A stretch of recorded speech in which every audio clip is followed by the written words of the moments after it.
Und gar nicht bei. Every truckload of oil, it's burning near the highway.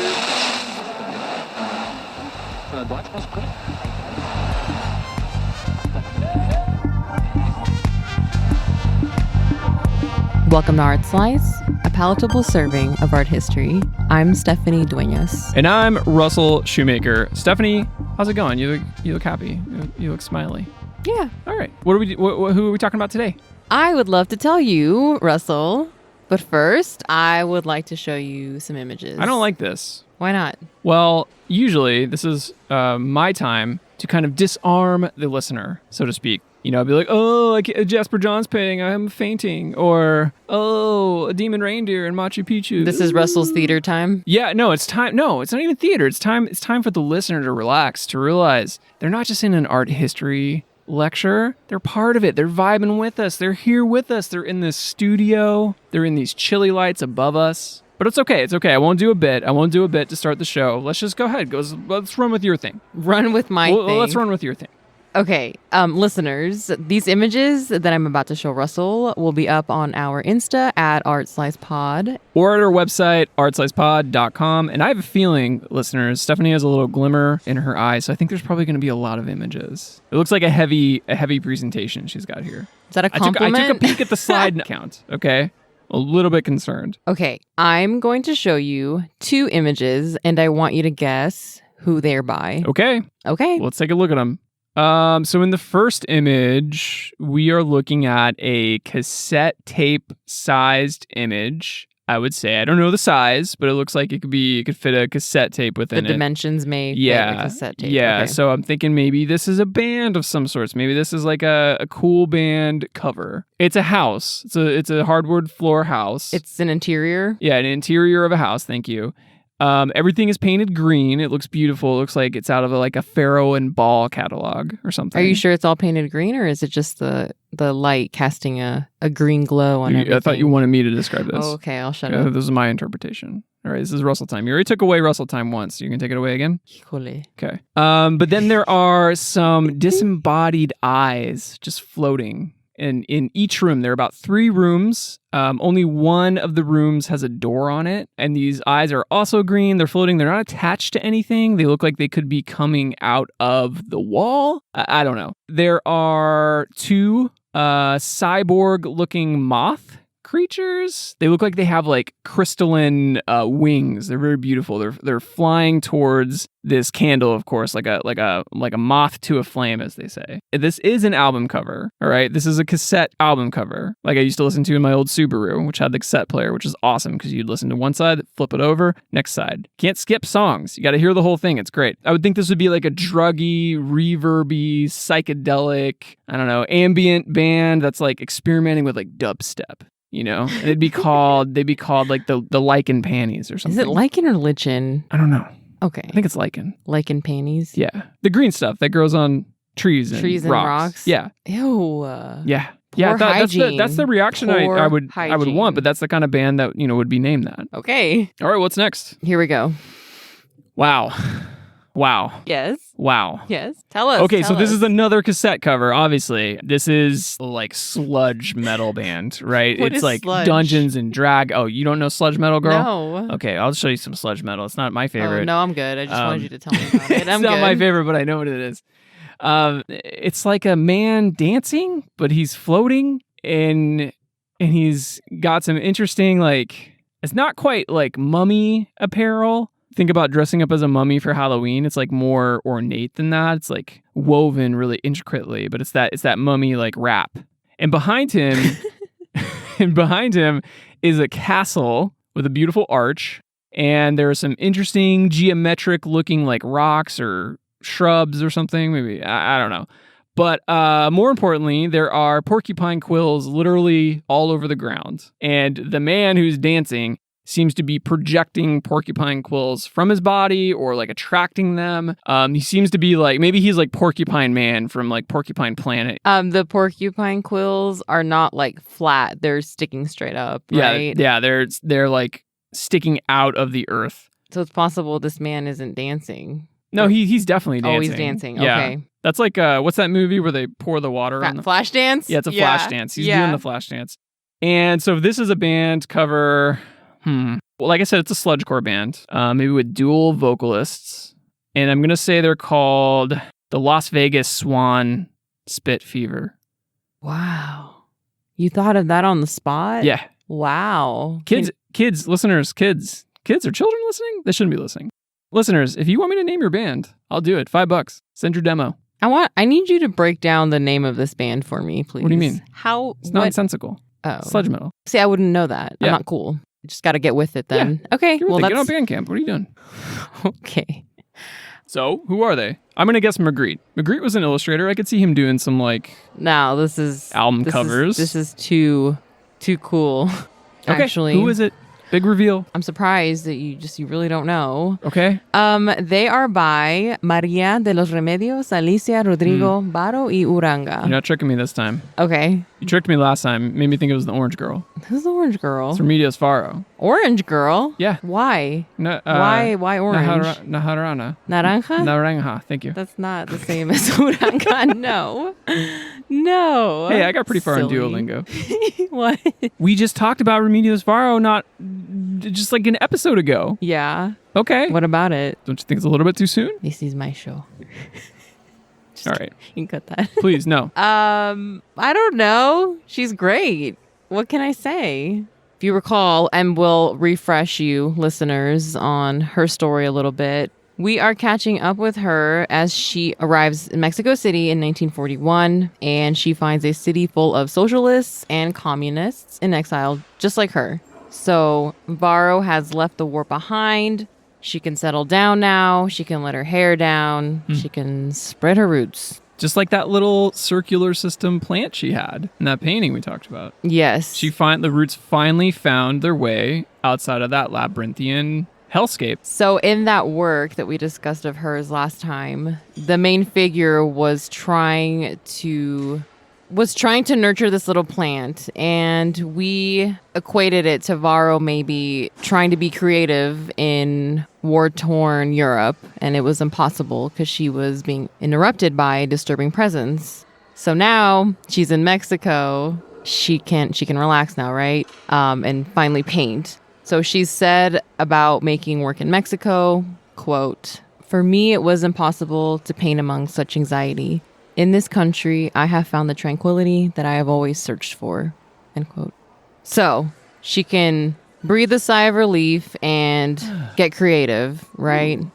Wrong. Huh? Before she can chill and paint, she needs to make money, right? We all got to make money. She wasn't able to make income off of her paintings yet, so she needed to find a job. So these illustrations, Russell, the ones that I just showed you. They're for some really cool label.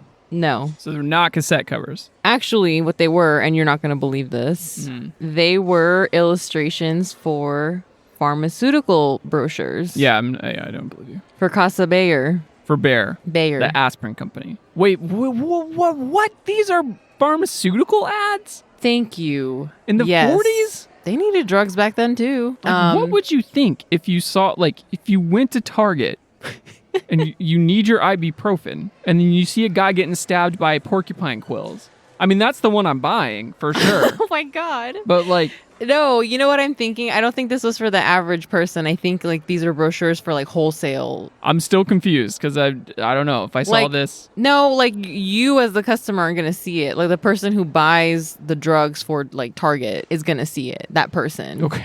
What the drug peddler's going to stop by with their brochures, you're not going to see it. The person in charge Felicia, of that we're almost out of them. I forget the names of them. The one with the mummified man getting stabbed by the porcupine quills. We need some more of those drugs. We're all empty. They're flying off the shelves. While you're at it, order some more of those disembodied eyes floating around. We need some more of those. We need some more of those too, Felicia. Okay. They're pretty convincing, I have to say. She's doing a pretty good job. Okay. She did work for them for a few years, so I'm a they kept her visual around. learner, Felicia. I just remember pictures. I don't remember the words. How did I get in this position to be ordering drugs for people in Mexico City? I don't know. That's it. I was very curious to see where this would go. All right. Love it. This was one of several jobs that that Varo had in Mexico. Mm. If you notice, she signed the corner Uranga, her mother's maiden name, to separate her commercial work from her fine art work. Because she didn't want to be known for these. I mean, She's like, I'm not going to put the Varo name on this dancing porcupine man. but she like still wants to use her name, but not like, this isn't like me. This is like me trying to make money. Listeners, I will say, like, the reason I thought they were Magritte, if you're familiar with Rene Magritte's work, and we'll include an image of his, of course, is his work is not nearly as detailed or as intricately textured as a Varo painting, at least the paintings that she became known for. So these are much simpler, much plainer, while they're still like pretty crazy. They don't have that Remedios Varo flair, for lack of a better word. Mm-hmm. Yes. And that's interesting that you mentioned that, because these are probably a good example of where her work was headed after she moves to Mexico City. So in comparison to what she was making in Europe versus what she was making after she moved to Mexico. So what was she making in Europe? In my opinion, personally, wannabe Magritte paintings. Wannabe Magritte paintings? Yeah, but remember that she was married to a surrealist poet, and so she was hanging out with the surrealists. Okay, so I can imagine a lot of like sexual innuendos and weird like Freudian things. She's trying to fit in, maybe, you know? She's a young female artist surrounded by older male. She's not trying to fit in. Maybe she's just finding her voice. We all do that. We're inspired by things. We kind of copy those things, put our own spin on them for a while until we find something that's truly ours. Yeah. All right. Back to the illustrations. So these were done in gouache. They're gouache on cardboard. I'm not terribly familiar with gouache. So, oh, do you hear that? Do you hear that, Russell? No, I don't. I hear an art pantry. That's funny. I don't hear opening. It. I got my headphones on. I don't hear it. I think we're ready for Do pantries really make a noise? I don't think I hear anything. I think we're ready for an art pantry quickie. Well, that's interesting. I don't hear it. Russell, it's time for the art pantry entry quickie. Okay. You know you love it. Gouache paint has been around since ancient Egypt. It's basically a different kind of watercolor. So watercolor is typically closer to being transparent. So when you paint with watercolor, you're actually seeing a lot of the surface that you're working on underneath the paint. However, gouache is more like oil paint. So it is way more opaque. You would actually need to mix gouache colors with white instead of relying on the transparency of the water and the color of the paper below. It also handles a little bit more like oil paint than your typical watercolor. It dries very quickly, but it can actually be made workable again by adding just a little bit of water. So you can blend colors, you can do a lot of things with gouache. I absolutely love gouache. I get really frustrated with mediums that dry quickly, like acrylic and tempera, but I love gouache. So if you're the same, you should try gouache out. That's it. That's all I got. Gouache out. Gouache out. You can also wipe out gouache with water. Oh. If you don't like it. Yeah, it's like oil paint in that way too. You can wipe it away. Moving on. So here's an example of what those illustrations would have looked like on those pharmaceutical brochures. Why are you trying not to laugh? Because what is so funny about this? Is this a Varo piece too? Yes. Okay. Yes. And now I think it's time to reveal the names. This one that we're looking at is called Malaria. Okay, I get Dragonfly. that. I totally get that. Wait, that's a dragonfly? Dragonfly. It's I like thought it was a mosquito. It's half mosquito, half dragonfly. The malaria turned it into half a mosquito. You gotta think like Bear's like, why, what's this half dragonfly thing? It's her flare. I'm gonna go back to those first two I showed you. Yeah, I gotta know. You're gonna be impressed. The first one with all the eyes. Floating eyes. Floating eyes. It's called Insomnia 1. Okay. From 1947. Okay. Listeners, if you've ever been tired and you're like me, you stumble into the kitchen, you pour yourself the biggest bowl of cereal you can, and then you walk to the couch to eat it in the darkness and just contemplate your life. But that sort of visual drags a little bit because like first you're in the kitchen and you're so out of it, you're so discombobulated, you're like looking at these bright lights, you're pouring the coconut milk into the cereal, you're looking at those puffins just like float to the top. Puffin cereal. Yeah, puffin cereal. You realize you're now in the dark living room, but you're still seeing the kitchen, you know, in your mind's eye. Like your brain's catching up to what your eyes are seeing. Things are slow. I don't have insomnia, but I could see that. You can relate. I could see that. I could see that too. I haven't had insomnia. When I read the title, I'm like, oh, Oh yeah. Yeah. Also, though, you could have insomnia because you're so paranoid, like someone's watching you. Okay.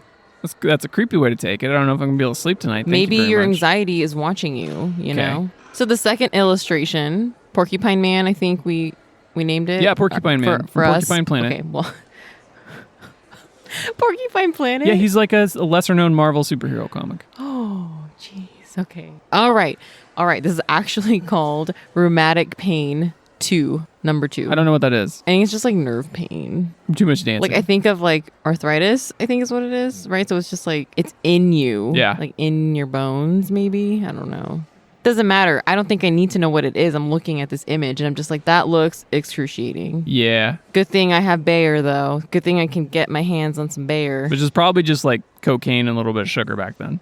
Working for Bayer was just one of the many jobs that Varo had. Yeah. Okay. I can't wait. What else? What else did she do? right. What other weird ass like illustrations did she make? You're not even ready for this. She made dioramas for a British anti-fascist propaganda office. Okay, shut up. As gonna- Dioramas. She also hand-painted furniture and musical instruments. No, I don't even care about that. Dioramas. That is not a job. Yeah, you have to wonder how she found these jobs. Now, we don't know for sure, but we can imagine that Varo met other immigrant artists from Europe while working these odd artist jobs. So, when Varo found a job designing costumes for Marc Chagall's ballet Alecko, her close friendship with Leonora Carrington may have blossomed there. So, listeners, we've included images of the costumes that Varo and Leonora Carrington worked on. Just FYI, we're going to say Elsie in place of Leonora Carrington. LC? Yes, she has a gorgeous name, but we're just going to call her by her initials, Elsie. So you get a little lazy over there. You're getting a little LZ. Shut up. No. Rude.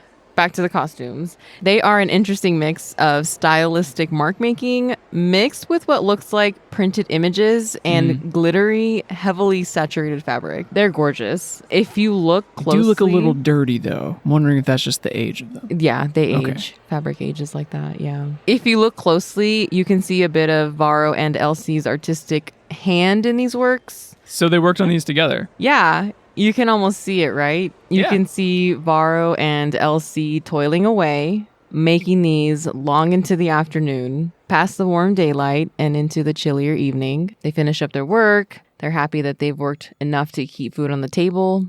And they stroll down the busy streets, past the Spanish colonial buildings and tall ash trees, laughing all the way to Elsie's house. Varo sits down at the kitchen table and catches up with another close friend and artist, Katy. He is coming up from the pot on the burner, warming the room, and behind the cigarette smoke and the hybrid chatter of Spanish, English, and French, you can hear a stew bubbling loudly. Laughter fills the kitchen as Remedios Varo, Leonora Carrington, and Kati Horna toast and clink their tequila glasses together, signaling the beginning of a routine, the ritual of the evening. They each fill their bowls with a meal that they created from vegetables, chicken stock, herbs and spices from the market, and they embrace the feeling that overcomes them as the tequila works its magic.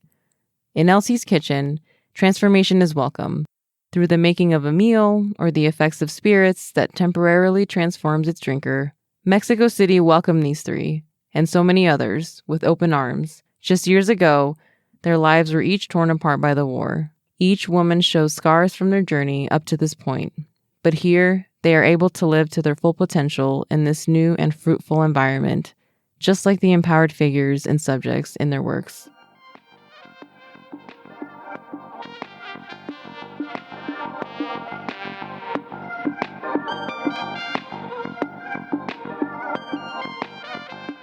Today, we will be discussing The Three Witches, featuring Remedios Varo, Kati Horna, and Leonora Carrington. Good job. You really got my interest peaked. Do you forgive me for interrupting your RT time? I guess so. So, just the briefest of history lessons on Mexico so that we can understand the context of the Mexico City that these three witches find themselves in. Spain took control of Mexico beginning in 1522 when the Aztec Empire was in power. By this time in Western European art, Da Vinci had already painted the Mona Lisa. Just for some context. I know when I remember learning briefly about the Aztecs as a kid, and they make it sound like that was thousands of years ago. It really wasn't that long ago. Wow. Yeah.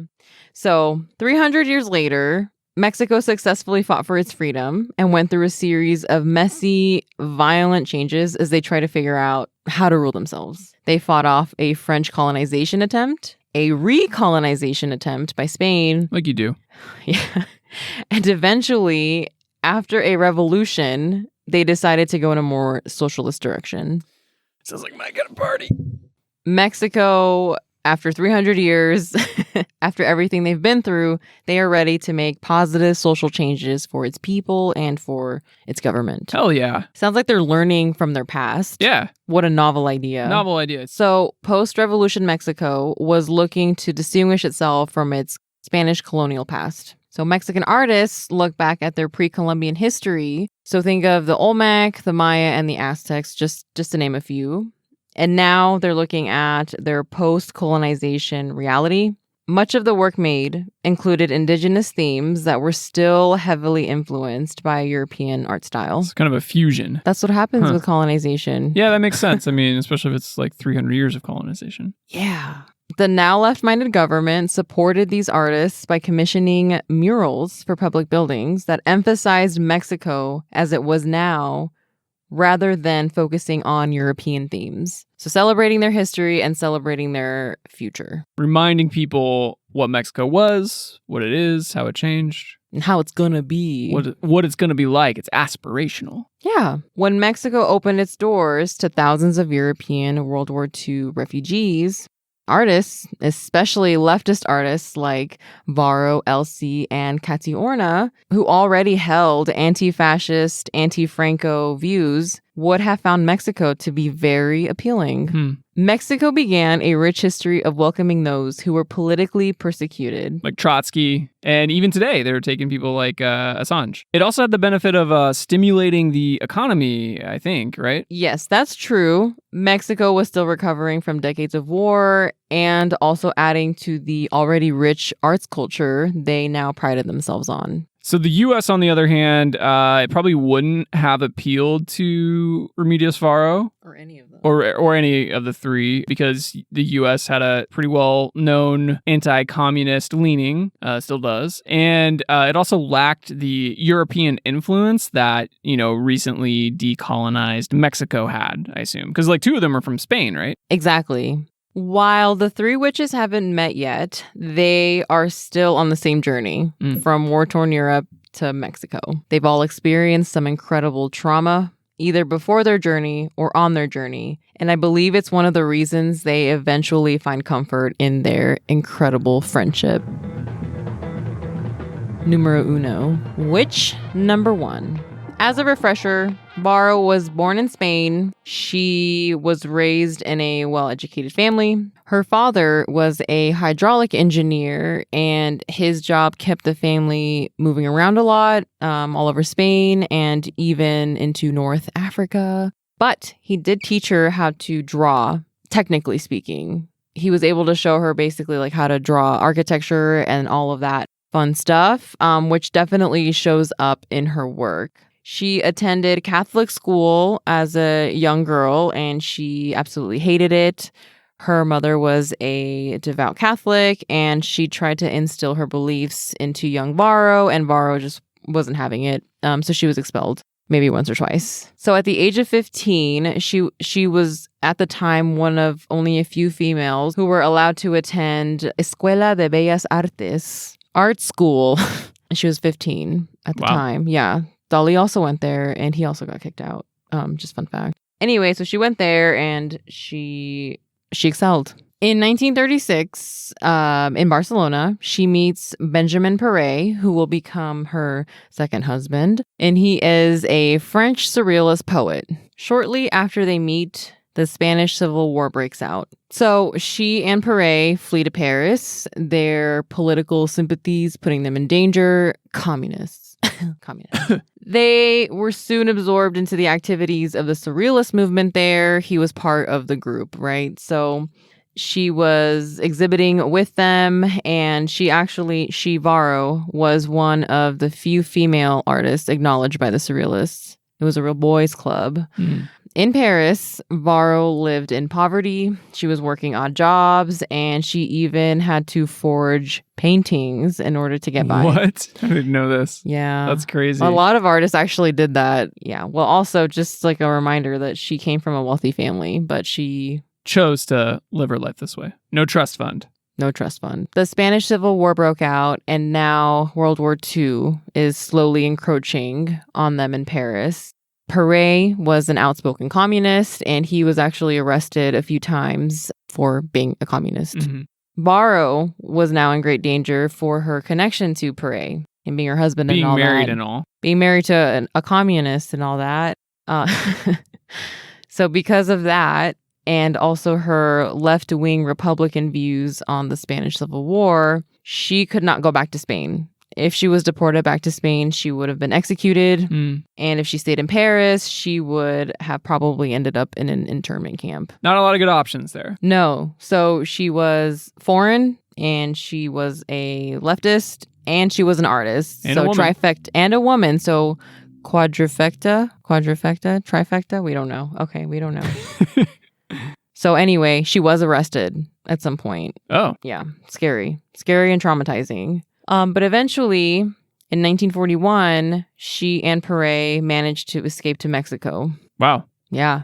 Just in time. So Varo did not escape without any wounds, scars. She lost her brother to the Spanish Civil War. He was actually pro-Franco. Oh. Which was like extra deep. Yeah. Fascio Franco. So she lost her brother, and not to mention she's leaving her whole life behind. Right? Her career, her family, never knowing if she'll see them again. And anyway, she's headed to Mexico. Pretty scary times. Only positive things to look forward to, right? Right. Which numero dos? Numero dos. Which number 2? Is Kati Horna. Kati Horna was born in Budapest, Hungary in 1912. She was from a wealthy Jewish family. The violence and oppression of post-World War I Budapest left a deep impression on her and influenced her ideology from a young age. She studied radical politics in Berlin. Ooh. Yeah, so she was... Although coming from Berlin, like what kind of radical politics, though? Like which radical way are you going? Marxist. She probably wouldn't be one of the 3 witches if she gone the other way, right? I mean, that's pretty radical, right? She was studying in Berlin, and she had to leave Berlin because in 1933, Nazis were rising. The rise of Nazis. God, these fucking Nazis everywhere.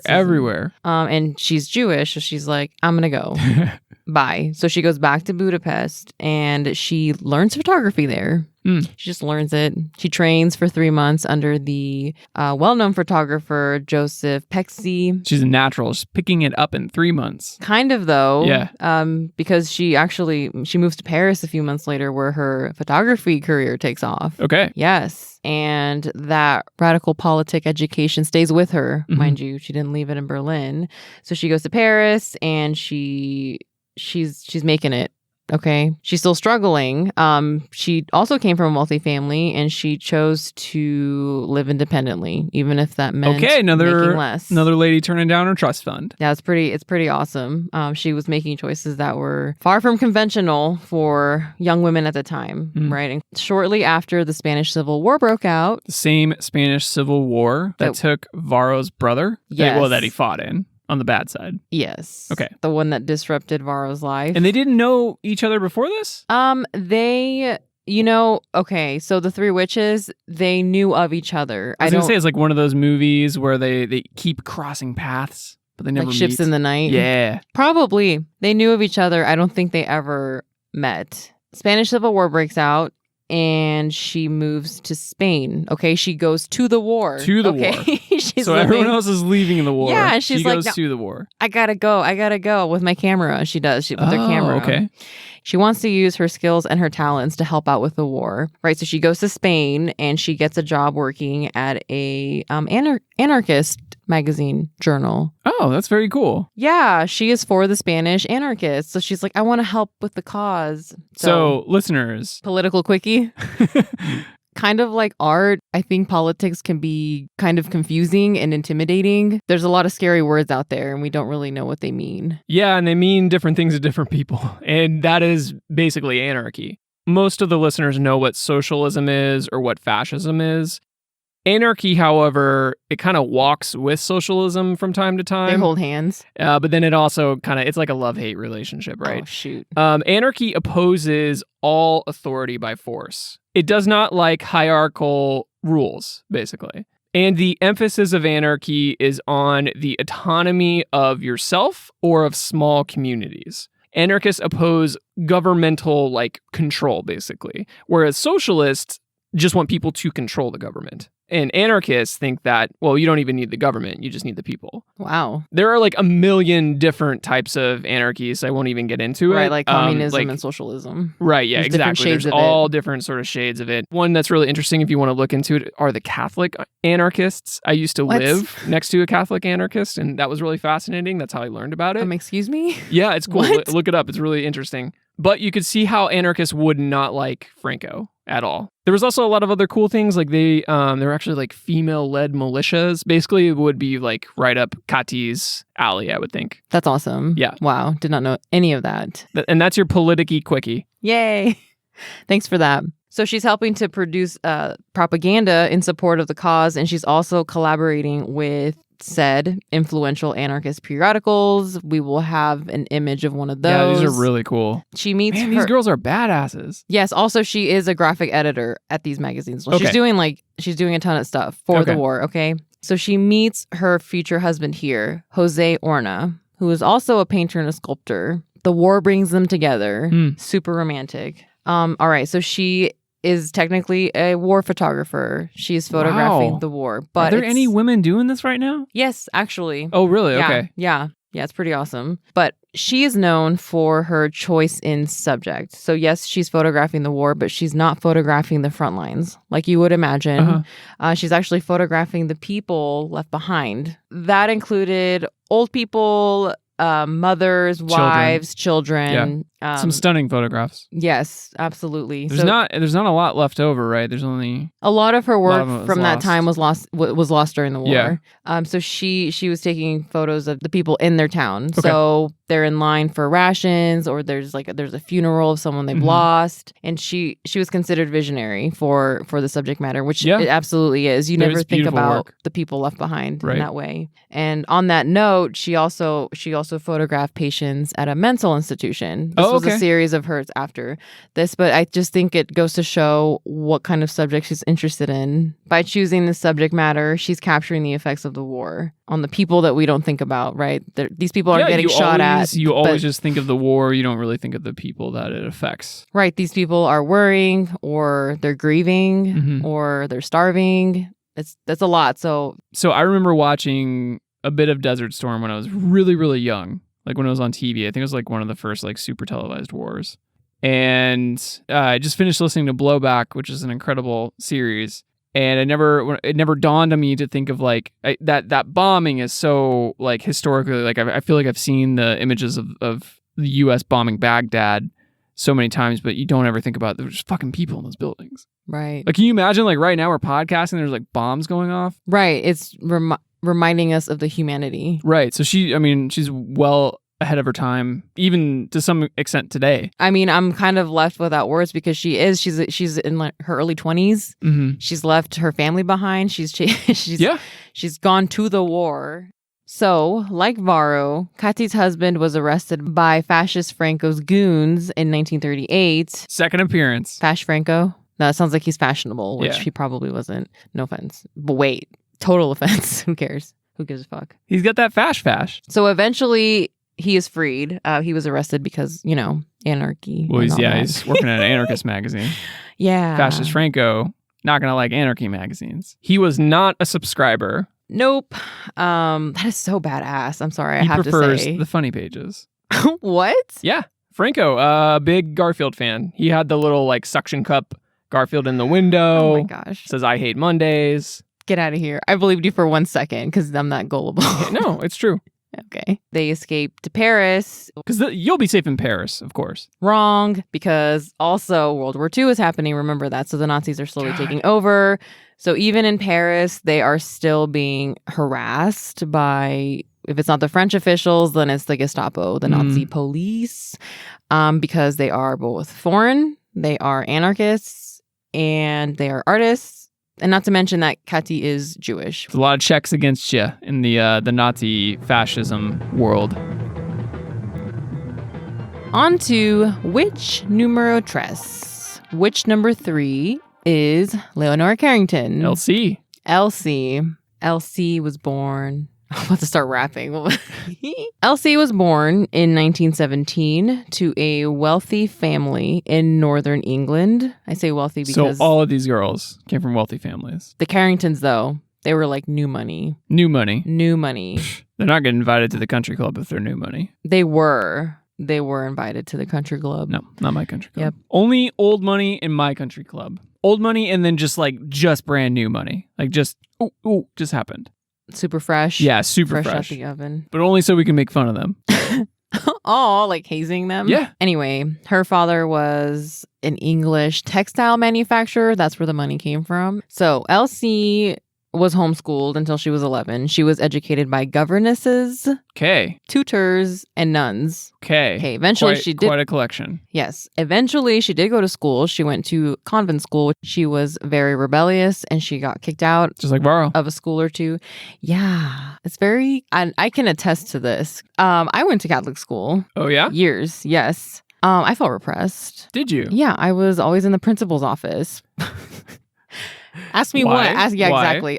For wearing black nail polish. Not doing your prayers right? What is that? You cross your chest the wrong way? I passed religion classes with flying colors, mind Okay. you, because I'm just a good student like that. No, but I would always get in trouble for like the color of my hair. I also got in trouble for looking too goth in public. Like it was bad. Did they say that? Yeah. You look too goth? Basically, they were like, "This is not Aren't a they good from image for the Gothic? I think architecture and art is a little different from Well, that should have been like, your fashion. excuse. I don't know. At some point, you're just like, come on. Like, what is this holier than thou like attitude? Like, can I just be a good human and look No. a little bit different? No. Yeah, I know. It's not. You should become a Catholic anarchist. Okay, I don't know about that. Catholic school was very uninteresting for Elsie. Can't imagine why. Awful.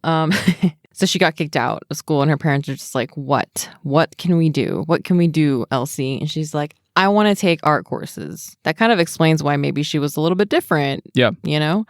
And they're just like, okay, but only if you attend the debutante ball. Okay. You know, the debutante ball. Sure. So what is a debutante ball? Ooh, so debutante balls and or cotillions.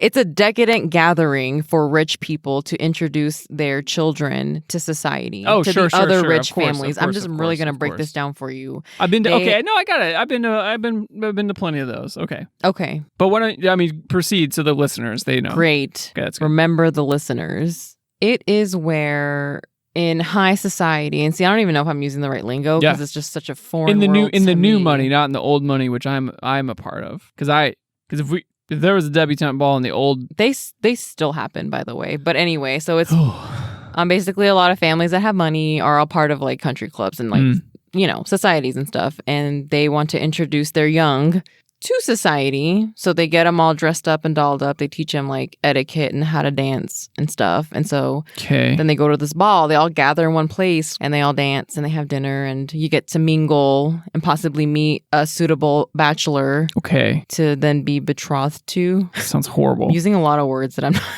betrothed. High society. I don't know. Yeah, it sounds awful. Yeah, I'm sure she just said yes, parents, because she wanted to go to art school.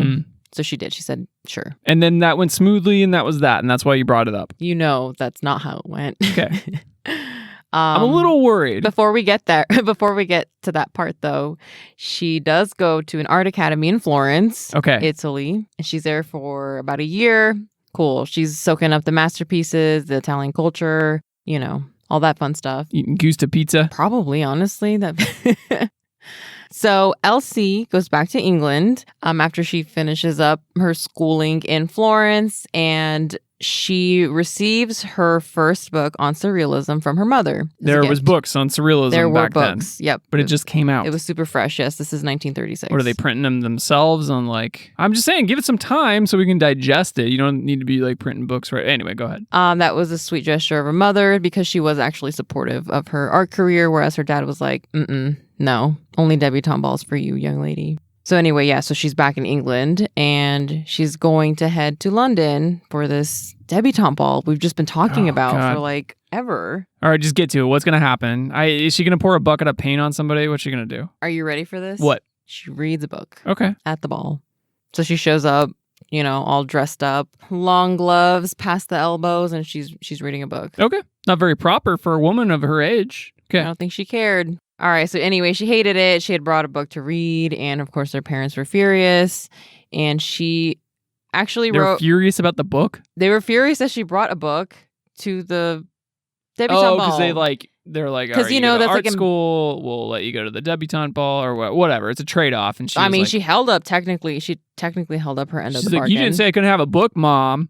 Also, how does it reflect on her parents when their daughter is reading a book at a debutante ball? They're new money. I mean, you can spot them. Elsie, as we can tell, she is very bookish, and she actually is a writer as well as an artist. She was a writer as well as an artist. So apparently one of her first works is the short story she wrote about the whole ordeal at the debutante ball. All right, you want to hear a story? What if I said no there? I'm going to tell you anyway, honestly. Okay. So there's a young girl who goes to the zoo. There's a hyena there. Okay. Which, by the way, I've never seen a hyena at a zoo. I don't know where she went to find this hyena. There's hyenas at zoos. They're so horrifying. I feel like I would have remembered them anyway. Maybe they're not that horrifying. You're right. Maybe Disney has led you astray. So this young girl befriends a hyena, and then somehow it follows her home, and she's like, oh, good, you're here. She convinces the hyena to take her place at the debutante ball. Okay. There are some problems I foresee with that right off the bat. First of all, hyena, not a woman, not a human woman. Mm-hmm. Okay. Right. So a little bit furry. They come up with a plan. Laughs a lot. To pass off the hyena as the young woman. They kill her nanny. Okay. And then the hyena crawls into the nanny's body and kind of operates it like a mech. You would think that. Instead, the hyena carefully nibbles around the face of the nanny. Okay. So it is intact. Some problems there too, but okay. The hyena I guess this is like you just don't think about it too much, right? You just kind of go with it. You must suspend disbelief. Okay. Nibbles off a face. Cool. All right. Wears said nibbled face as a mask. Okay. So they just see a blank face with hyena eyes sticking out beneath it, like it's from Jeepers Creepers. And yeah, I don't know if that works. And there's still a furry body. Okay, go on. Wears young woman's shoes. Thus, her disguise is complete. Okay. Mm-hmm. 4 shoes? Two pairs of shoes? Hind legs. So just 2. Okay. Gotta stand upright like a human. All right. Hyena makes it down to the debutante ball. Doesn't make it halfway. And has problems walking the whole way. That may have been a part of it. Like, Leonora, you need to stand upright. You cannot walk around on your... The hyena's just like, I just can't do this anymore. And... freaks out. I don't blame the hyena. Freaks out. This is an impossible situation. She's like, kid, like, I'm wearing a fucking nanny's head. I'm wearing shoes on like 2 sets of my paws. I can't stand upright. This dress looks horrible on me. Doesn't match my eyes. Not even my nanny eyes. And clearly the rest of my body's still fucking hyena body. Go on. I'm sorry. Right. So the hyena did not have a good time. Okay. Okay. And it ends up eating the face, the nanny's face, ends up eating it and being like, bye. Just walks away. Just eat that face? Doesn't eat anybody else's face? We were wondering how she felt about the whole thing. And she just left that out for her nanny to read accidentally. Elsie. Yeah. Nanny. Nanny, I left my book out. Would you fetch it for me, Nanny? Nanny. In any case, Elsie convinces her parents to let her stay in London. Yeah, I'd be like, get this girl the fuck away from me. She's like, making threatening remarks at my nanny, my precious nanny, who I've known for my whole life. She's letting hyenas out of things. She's a hyena queen. She's got 2 hyenas. They go to a liquor store. They, stack up on top of each other with a little coat. They buy the liquor, and then they kill the fucking liquor attendant, and then they carry it home with them. How did they carry it home with them? They put it between their bodies and like tightly pressed to keep the bottle really. She trained these hyenas. Wow, you have details for everything. I see why you were so upset about Well, the if short she's story. able to make a hyena into a person to go to the debutante ball, she's pretty good with hyenas. So she goes to the Chelsea School of Art, where she finishes her art school education. Her Finally. BFA thesis show, all hyenas. Just furry canvases. Actual Oh, okay. They'll assemble, they'll stack on top of each other. Oh, that's a sculpture. One will hang on the wall. Oh, that's a painting. What, you don't like my work, teacher? Talk to the hyenas. You don't see that teacher again. That teacher's gone. You might see its face on one of the hyenas. It's an art piece. All right. Well, speaking of exhibitions, in 1936, the Surrealists have their first international exhibition in London. Now, Leonora is in London, but she did not attend this exhibition, but she somehow gets her hands on a catalog. One painting in particular catches her eye. Okay. She looks at it and she's just like, I'm attracted. I'm attracted to this painting? artist. Yes, I'm attracted to this painting, so that must mean I am attracted to its maker. I don't know why I said it like that. Okay. For some reason, I'm imagining Elsie just sitting on like a throne of hyenas while she's looking at this catalog. In another world, yes, that would happen. So this painting turns out to be by the surrealist artist, Max Ernst. So she sees this painting. She basically knows that she's in love with Max Ernst. She thinks she's in love with Max Ernst. She eventually gets to meet Max Ernst. So she sicks her hyenas on him. Find the scent. They come back. Got some info to report, Elsie. He's going to be at this dinner party. These are the locations. And she's like, did you? And they're like, what? They look at each other like, what? And then the two hyenas look at each other and they're like, oh, yeah, we both have these human faces on our faces still. They're like, oh, isn't that embarrassing? I love that. I love the hyena bits. So she meets Max Ernst at this dinner party. They fall madly in love and they leave to Paris. A very May-December relationship. She is 20 years old at this time. Okay. And Max Ernst is 46. Hey. And I only say that to point out how much she did not give a fuck. I mean, when they get to Paris, Max has some business to take care of, like divorcing his current wife. Cool. Yeah. All seems above board. So while they're in Paris, they are at the heart of the Surrealist movement. Max Ernst is one of the leaders of Surrealism. So she's right there alongside with him. She is, I want to say she's keeping up with the boys, so she held her own. Right. Okay, she was just as talented as they were, and she also refused to be their muse. The Surrealists were obsessed with the idea of the femme enfant, which is basically a woman child. That's disgusting. Uh-huh. Yep. And she's just like, no. Okay. I'm also a painter. I need to know more about this, but we need to keep going. Uh-huh. Well, Obsession with them. This sounds gross. Yeah. Well, I'd stick my hyenas on them. She's a very young woman. She's only 20 at this time, but still, she's holding her own. So eventually, they leave Paris and they get a house in the south of France. So they are living their best lives. They are making work. They're inspiring one another, and they're just madly in love. It actually shows up in their work. They each painted portraits of one another. So listeners, the painting by Max Ernst, it looks like a typical Ernst. It is full of like swampy imagery. I think he was inspired by German fairy tales, right? About swamps, something like that. Oh, okay. It's something like that. Don't quote me. So it has his like unique forms and textures and shapes. Behind all that is Elsie looking like the Swamp Queen or like Poison Ivy from Batman. Swamp Goddess. Yeah. She's like controlling the swamp. She's looking real badass. So in Elsie's painting, it's also very typical of her work, but it does seem a little bit younger. It doesn't seem quite as skilled as some of her more mature works, but she's got her white horse in the background, which is a motif that Elsie uses, it's her right? spirit animal. Yeah, it's kind of Lynchian or something. There's Max Ernst hanging out on an iceberg, like you do. He's chilling. And he is wearing J. Crew looking socks. One sock. Only one foot. Well, there's only one foot visible. Is his other foot the tail? I don't know. Just go to our Instagram. Look at it. It's weird. It's weird. Check it out. They're painting each other as like furry sea whales with J. Crew socks and plant goddesses. They each have their own like weird, I think, sexual fantasies going on here that I don't really want to be privy to, if I'm being honest.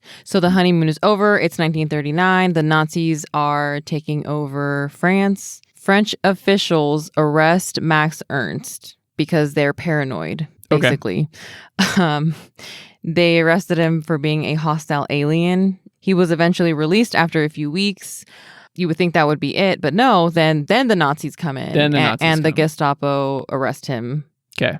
But not for being a hostile alien, but for being an artist. His artwork was considered to be degenerate art. So the Nazis really had no use for esoteric imagery. The artwork that was allowed in Germany at this time strictly illustrated Hitler's ideal future. Or if the artist was given a little bit of artistic freedom, then it was used for racist propaganda, like horrible images of Jewish people, even black people. So all the garbage beliefs aside, the work that was made in Germany during this time was just boring. It was boring as hell. Sounds boring. Think about children's books that were drawn realistically. Can you imagine reading like SpongeBob SquarePants, but it's just a blonde boy who's staring at the vast German countryside looking for anybody who looks a little bit Jewish?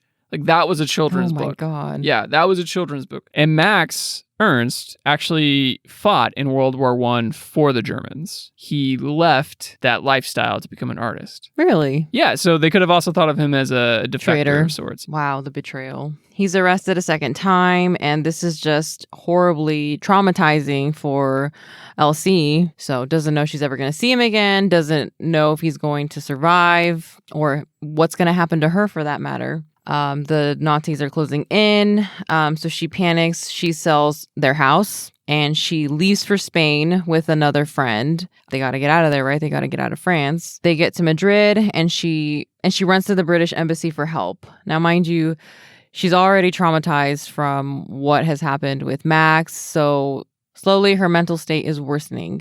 So by the time she gets to the embassy, she's kind of losing it, and she was eventually admitted to a mental institution. It just so happened that the mental institution that she was checked into was run by a doctor who was experimenting on his patients with what we now call, or what we now know as, electroshock therapy. Oh, yeah, Dr. Schockenstein. Yeah, she was subjected to electroshock therapy. She was given seizure-inducing drugs as well as barbiturates. What? Yeah. Wouldn't those counteract? Yeah. Okay. I don't know if he was just cruel or they just didn't know this at the time. Testing some stuff out. They would give her all that, and then they would leave her strapped into bed for days, just convulsing. Oh my God. I know, it's awful, horrific. So she was there for a year, and eventually her family hears about it. Like, oh, LC. A hyena, wounded, shows up and he's got a note in his mouth. But he lets them know, that hyena. That is that brave hyena. Love it. So to counter that, they actually send her Irish nanny on a submarine to come and save her. What? Are you? Oh, okay. It's real. This is weird. This is weirder than the hyena narrative I'm creating. Anyway. They just have a submarine? Where did they get the submarine? Whatever. Their new money. They're flaunting it. So if you're interested in hearing how Elsie overcomes this period in her life, she actually has a memoir called Down Below. All right, so she eventually is checked out of the mental institution, and then her family so kindly arranges for her to go to another mental institution in South Africa. Okay. Just get away from us, Elsie. So the submarine stops in Portugal, and, Elsie escapes out of a bathroom window. Yeah, I would too. She's like, nope. Peace out. I have to... She climbs down like a stack of hyenas. Yes. What is it, Rapunzel? Yes. Yeah. Yes. See, now you planted the hyena seed in my head, and now that's all I see and think about are hyenas. Anyway, she escapes from the bathroom window, and then she goes to a bar, and she runs into an old... I would go to a bar first, too. Yeah, with the hyenas. And she runs into an old acquaintance from Paris, who just so happens to be the Mexican poet and journalist Renato Leduc. Picasso introduced them. Oh, yeah. la-di-da. La-di-da. He takes pity on her, and he's like, sure, I'll marry you. Because she was like, hey, can we get married so we can get the hell out of here? So anyway, they get married. Wait, and what? Yeah. Or he's taking her back to Mexico. Yes. Okay. She has a Mexican visa now that they are married. That's quick. She gets a Mexican visa, and she heads to Mexico, away from her family and away from war-torn Europe.